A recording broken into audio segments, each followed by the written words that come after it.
Today is punch listing day. Andito sa atin ngayon si Madam Inday, si Ma'am Cheska, and of course, si Jericho. Ayan. Ito ang ating punch list template.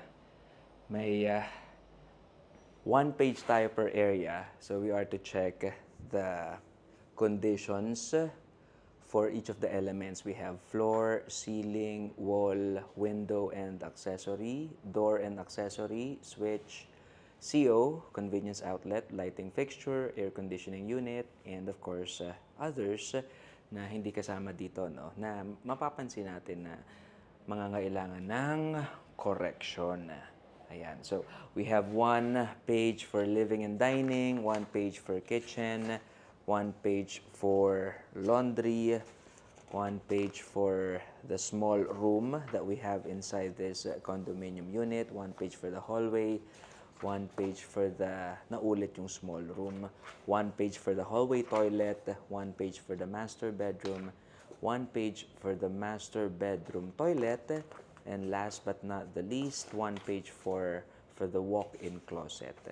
And the last page in this punch list document is the conclusion. Nandito yung recommendations, no, kung kailan kailangan matapos ito, kung ano pa yung mga additional materials that need to be procured, among other things. So, sasamahan tayo ni Madam Inday as we walk through this this unit. Ayan. So, simulan nga natin dito, Architect Cheska, sa living and dining. Living and dining are categorized as one, no? Kasi ito lang naman siya, living area, at ito naman yung dining area. Magkasama sila, no? It's one big contiguous space. So, simulan natin sa floor. We are to check for, anong sabi dyan, kapak, and then yung conditions ng grout. Okay? Yung kapak, kinakapak natin siya, as the term suggests, to check for the kapaks. Itong mga malalaking kapaks, no, hindi siya ideal dahil baka matanggal itong mga tiles natin, no, especially for these big tiles in the near future. Pero kapag may kapak, it doesn't mean to say na talagang bad ang installation ng tile. Meron tayong tolerance for the kapaks. Kapag kaunti lang naman ang mga kapak, okay lang siya. Okay, so medyo mangangailangan ito ng experience in determining by sound and of course by visual checking, no, kung acceptable si kapak o hindi. So wala talaga tayong ano dito, kumbaga fail-proof or foolproof guideline, no. It demands experience on how to check, how to determine whether or not a kapak is acceptable. So, let's check one tile here. Ito po. Ayan. This is sufficient. May car key. Or pwede rin namang piso. Sige, let's make use of 1 peso. Walang mga barya itong mga kasama natin, no? Kasi mga mayayaman sila, especially ito si Madam Inday, the owner of the 3 buildings in this area of Eastwood City, Libis, Quezon City. Jericho, do you have a peso? Ayan. Again, it doesn't mean to say na kapag may kapak po, talagang delikado na ang tile. May mga acceptable tolerances tayo, no, for the kapaks. Ayan. Hindi talaga yan maiiwasan. Okay? At hindi naman po agad-agad babagsak ang mga tiles, ang mga wall tiles to be more precise kapag may kapak siya. Again, may mga tolerances tayo, no, for determining the levels of acceptance. So, let's make use of this 1 peso coin to check on the kapaks. Ayan, perfect na perfect. Ni isang kapak sound, wala for this particular tile. Next one, let's check this adjacent tile. Wala. Very perfect ang sound. So, solid na solid ang mga 60 by 120 tiles natin dito that were installed Solid na solid yan, walang kapak. And on top of that one, ang ginamit po natin na adhesive ay ABC Heavy Duty. Ayan, heavy duty ang ginagamit natin for these big tiles para talagang strong, durable, and reliable ang ating installation. It's way more expensive than the regular ABC adhesive, pero makakasiguro ka naman sa kanyang durability. So that's how we check for the tile conditions. And of course, we also have to check for the conditions of the grout. Now, as you can see here, hindi pa namin kompleto no ang grouting dahil meron pa po tayong mga items to be hauled out. So, ang grouting talaga, last phase natin yan ginagawa. Okay? In this project, we started with the grouting. That's fine dahil anthracite naman po ang color. It's a color that's available with the brand ABC. As you can see, here's one. Here are two, actually 3 boxes of our tile grouts. ABC ang brand niya. Pwede na po namin niya ma-install. Kasi nga naman, hindi siya ganun ka-sensitive when it comes to discoloration. Kasi ang anthracite, if you're familiar with it, it's already dark, it's already black. Kaya pwede na siya ma-install dito para talagang tumigas na siya as we wait for the final touches to complete this project. So yan, we will go through the checking of the kapaks and of the tile grouts. And of course, aside from those two items, when it comes to the checking of the quality of the floor finish, i-check din natin itong levelness, if there is such a word, no? Yung pagkakapantay-pantay nitong mga tiles. Ang ginamitan natin ng tile spacer, tile leveler, ang ating installation. So, ayan. Unfortunately, may mga areas po tayo na nakakамber. Take the case of this one, for example. Ayan. And kasama na po yan sa existing conditions nitong tiles na nabili natin, no? Unfortunately, nakakамber ito from that corner up to that corner of this 60 by 120 tile piece. Mas mataas yung dito, no? Itong nasa gitna niya. So, wala na tayong magagawa dyan because it's the natural surface condition of this tile. Ito, lumubog kaunti, no? And negligible naman yan. Nakakatulong ang tile grout para hindi siya mapansin. So, yan po ang mga sakit nitong mga 60 by 120 tiles. We just have to select the brand that we are to use. But of course, perfectness comes with a price. Medyo mahal po ang mga perfectly flat or leveled tiles, especially for tiles this size, 60 by 120 that are available in the market. Ayan. Negligible naman siya. Makakatulong ang tile grout para ma-feel natin ang kanyang flatness, kumbaga. Hindi naman niya nakakatalisod. Okay, so essentially those are the top 3 things we check for when it comes to the punch listing of the floor conditions of a very simple residential project. Again, kapak, again, grout, and then of course, the levelness. So, yan po ang i-check natin, no? Real quick, more thoroughly in a few. And then next one, ceiling conditions. As a matter of fact, wala po tayong ceiling in this living and dining area. But what we have is the soffit of the overhead slab. Second floor na po yung nasa taas, no? Or yung next floor na upstairs. So this is a condominium unit. Ito na yung soffit ng slab overhead. Yan. So we just simply painted it with a textured paint from Davis Versatex. So let's check the conditions.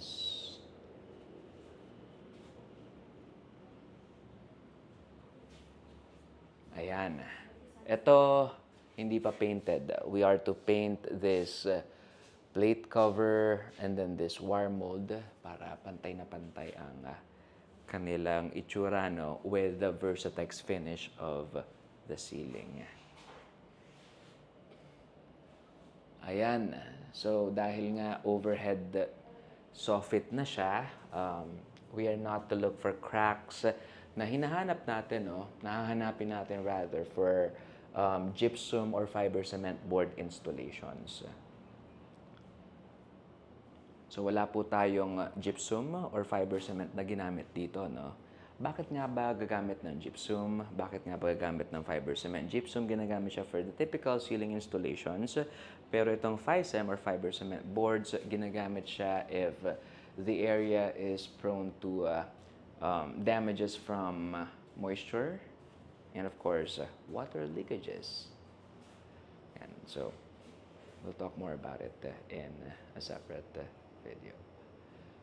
Anong next, Cheska? Pasadahan nga lang natin real quick. So after ceiling, we have wall conditions. Sige nga, pasadahan natin itong wall conditions ng living and dining. Ayan, ang ginamit natin na pandikit dito, of course, i-Englishin ko lang po, adhesive. for these fluted panels, heavy-duty adhesive.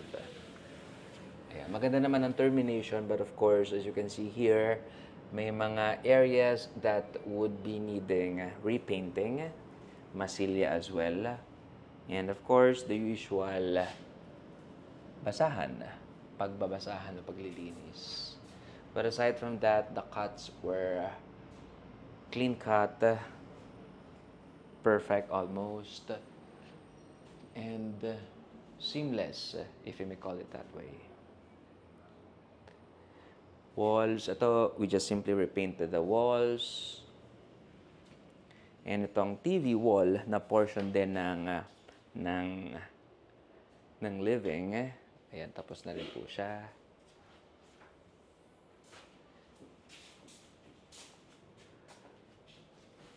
Ayan, so ni-router lang natin itong mga golden grooves.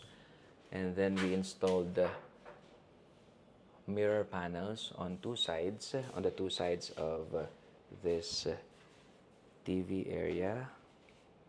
Ito, marine lang ito, no? Marine plywood, 18 millimeters, laminated. So we just simply attach these laminates or install these laminates onto the 18 mm marine plywood.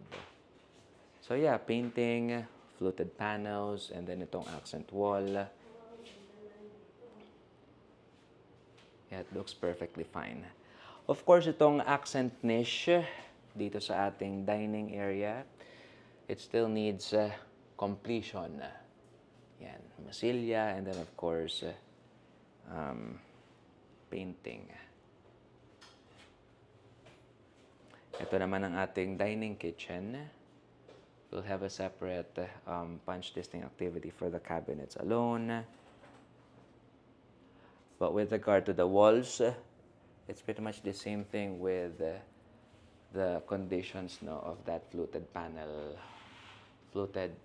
wall on the other side, since this is also made out of fluted panel. So yeah, it's perfectly cut as well.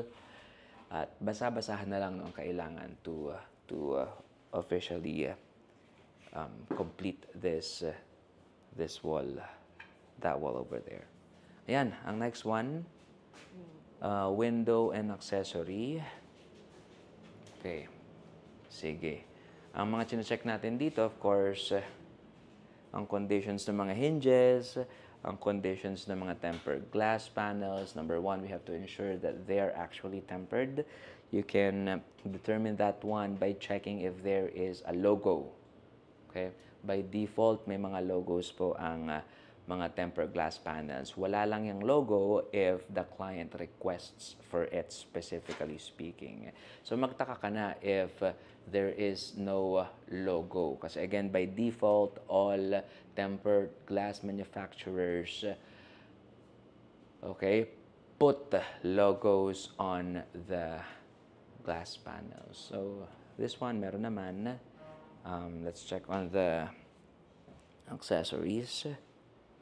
So we're talking about the hinges,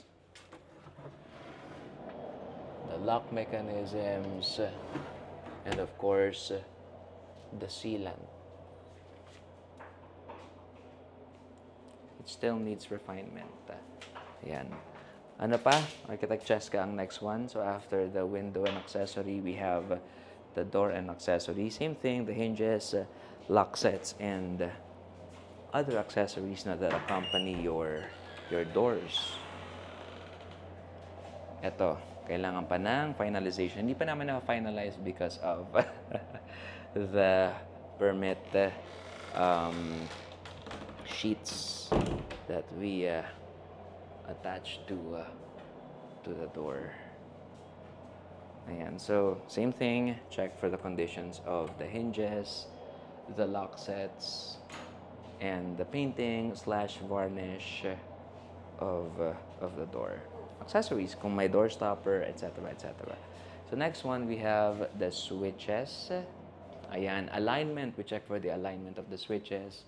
We check yung kagandahan ng mga finishes na surrounding the switches, among other things. But most importantly, we check if the switches are indeed functional.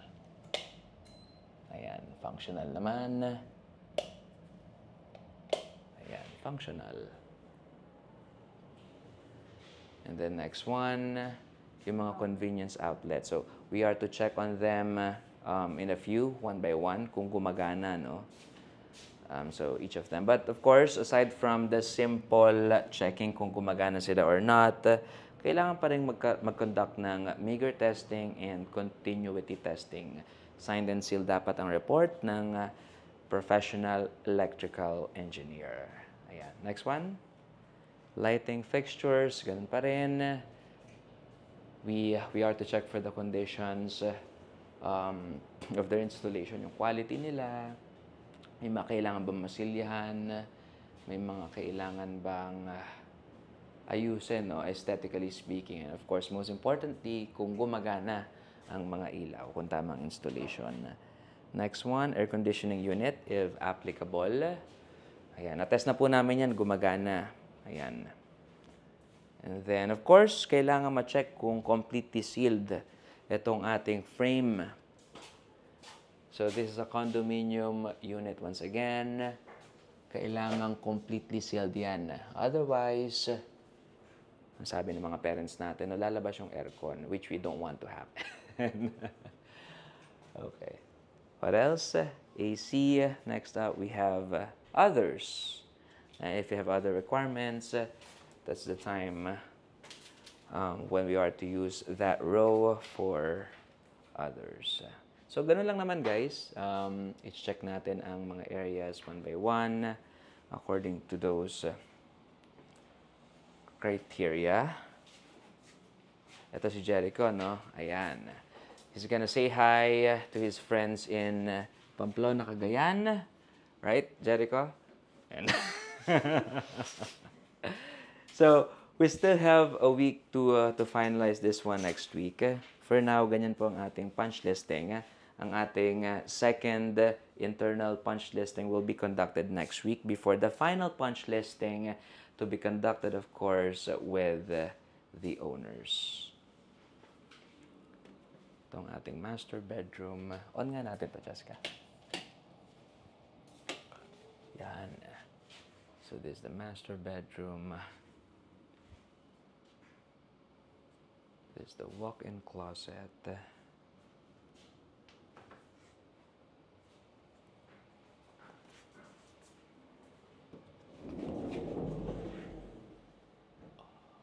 Big sliding door. And then you have here the master toilet.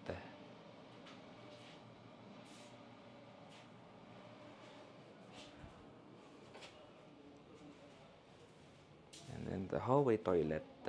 We are yet to finish this one next week.